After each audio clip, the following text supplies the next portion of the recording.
I don't know where you are. I don't know who you are, but I know you are. And I can't find you, so you better find me. And in fact, my prayers were answered. What I've learned here is not intellectual. What I've learned here is quietude. Every single event in my life to this point, and I've had some shocking events, has done nothing to me, but has done something for me.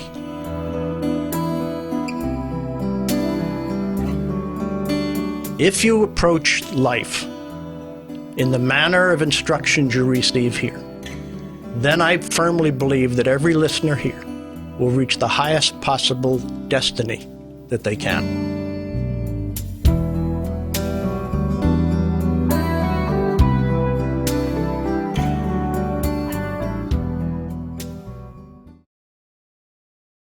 Talking of success and failure, I am tempted to ask another question which is very important and pertinent, and I would really appreciate your thoughts on the subject because it concerns tragedy. Many people have suffered tragedies. Of course they have. And I have faced them too. That was before I came to Swami, and at that time it looked tragic. Now the question is the following. Supposing a very unforeseen tragic event befalls a devotee. Of course. At that time, his faith is shaken. Now, the question is, what would you say to persons of that disposition? Because there are many out there and they are clamoring for the answer. And I would give them compassion. Because you can't teach a person an experience. No, this is somebody next to the person who can give compassion. You give compassion. What about the person himself or herself? Because each of us are our own responsibility.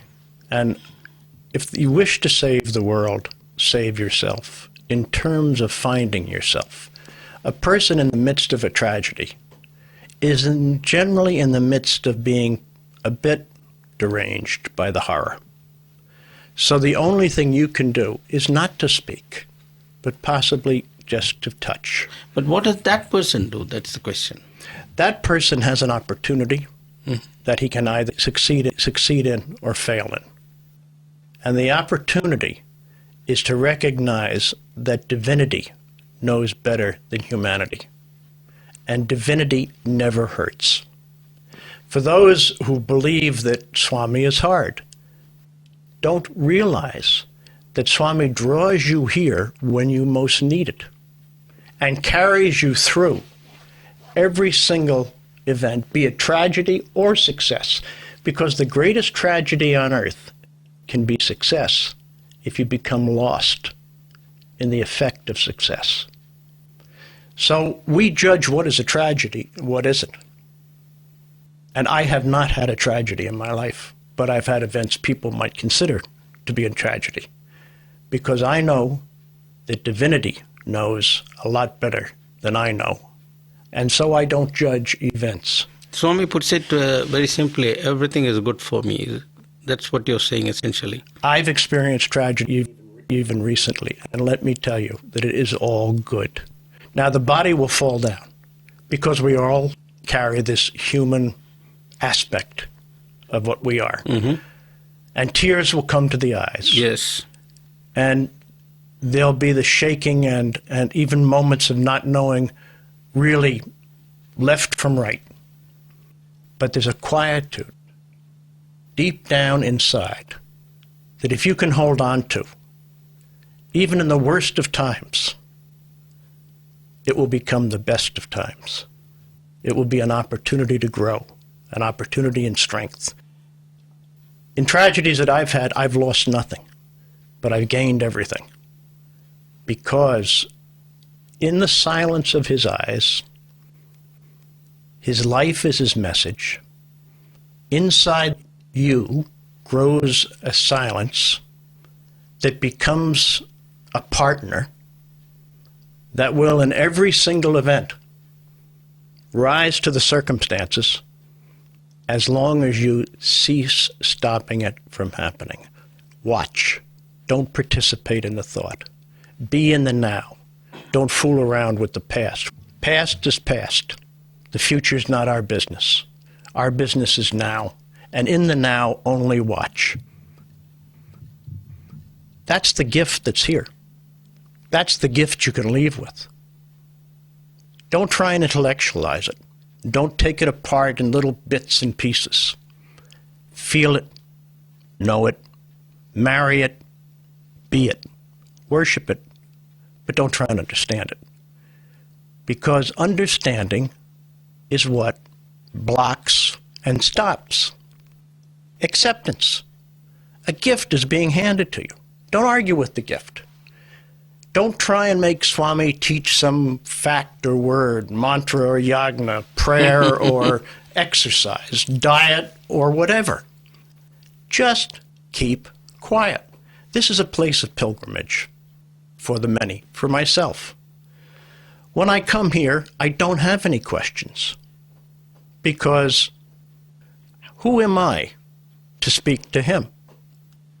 If I have the opportunity of an interview, the opportunity to hand a letter, or the simple opportunity of eye contact, or simply seeing him, just be open. I don't come here for socializing, although there are wonderful people here. I come here because my best friend is here. And if I can't understand anything else about Swami, I do know he's my best friend who has my interest at heart. And he knows what my interest is. In gratitude for that, why not simply follow the instructions given and not make them poetry? Because Swami's discourses and teachings are extraordinarily clear. Going back to the basic of watch and be happy. In the beginning, you just look. Why should a thought be in your mind without your permission? Why should it be there? And if you can't get rid of a thought that's less than what would be expected of you, you certainly have the great ability as a human to only think about one thing at a time. So you could pick some wonderful time in your life. If you're given to prayer, you might pray. If you can do neither, maybe you should clean something or do some work. But don't dwell on a thought you didn't invite. So watch a thought. Character. How are you acting towards another person? Has it ever occurred to you that you might make amends for the things you've done to hurt others during your life, as we all have? Your heart. Are you feeling compassion? Do you really understand how horrible it is that nations are at war? Families all over the world have tragedies each time a soldier falls or civilian falls. That prompts me to ask a question. I have reflected a lot on the horrors of today's society, and I feel convinced with every passing moment that Swami's message is the only answer, or his teachings. And yet somehow the world seems to be not ready for it. Why do you think it is so? Well, I'm not particularly sure that the world today is any different than when we were cavemen, except different clothes. But the magnitude of the horror is magnified. It will always be magnified as technology. That's right. Can man survive his technology? And the man will only survive his technology if he rises above the negative characteristics of his humanity. So the question is, why is man not able to rise above? Because man doesn't want to. What's the attraction for him to be in the gutter? The attraction of the gutter is excitement, power, greed, the ultimate corrupting. So in the world today, in every individual, there's both good and its opposite. It's up to the individual as to which of those two entities will rule the day. This leads me to a very important and pertinent question. Sir, you're a businessman, and I presume a successful one. And success in business also means, a lot of things that come along with success, wealth, for example.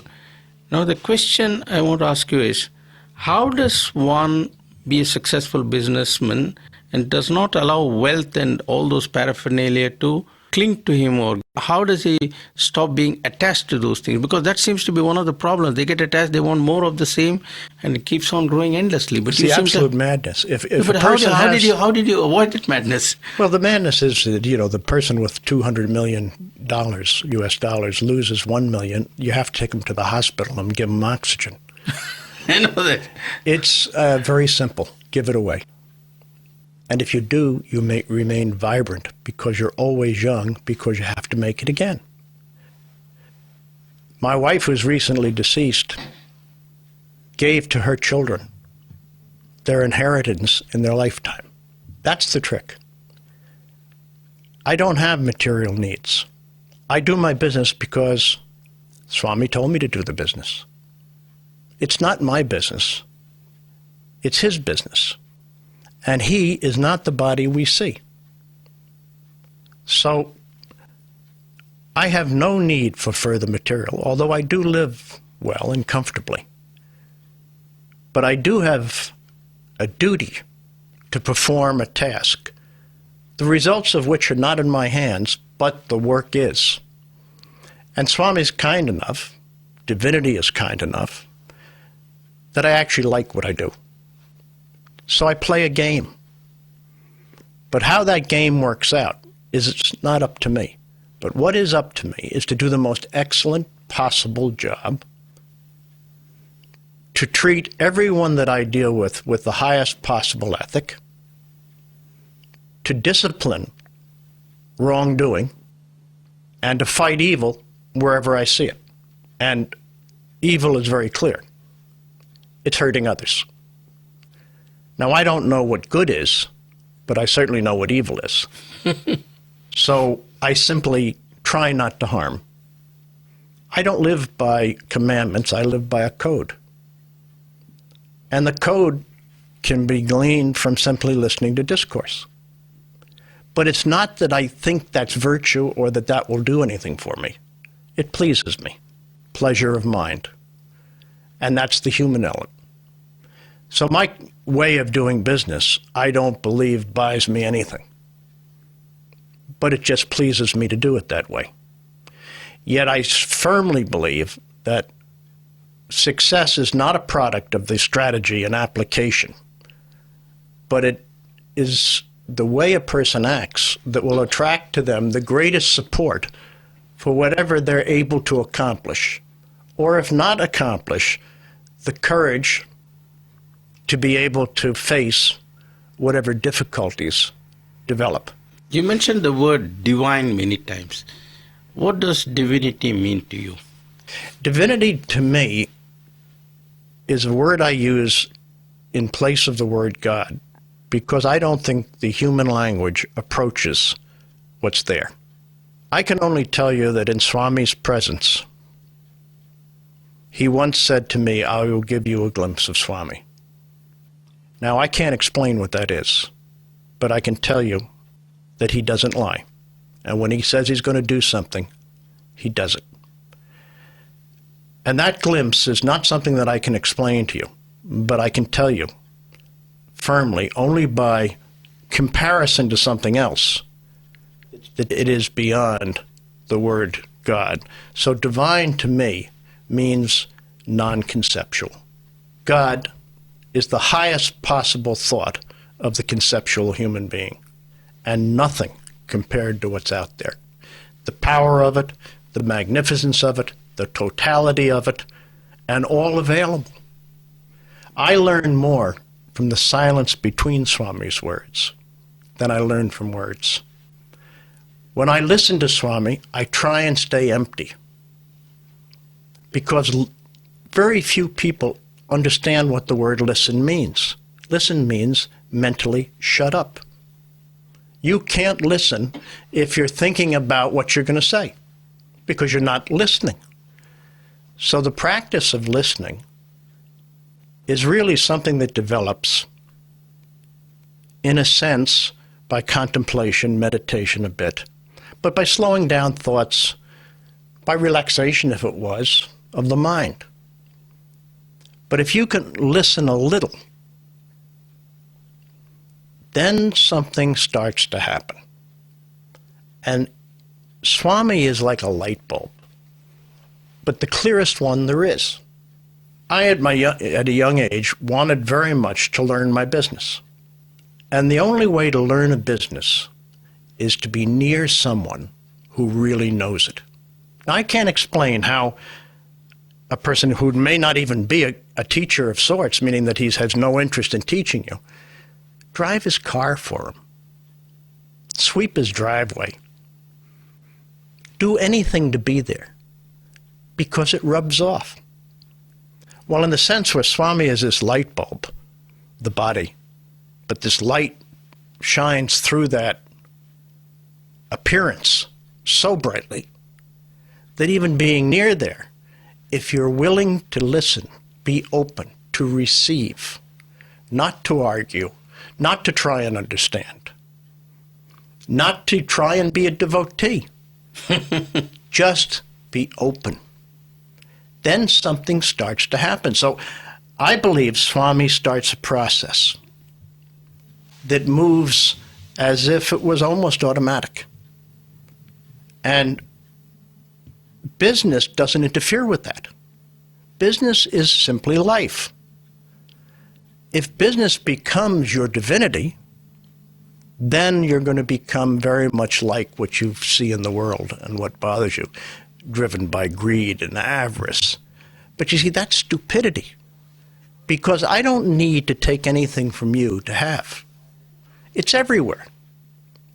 All I need to do is do whatever my duty is well. And it's like a magnet. You know, unconsciously you have given a wonderful paraphrase of the Bhagavad Gita. As you were speaking, all those wonderful things that Krishna says to Arjuna came alive, because that is essentially what he keeps on saying.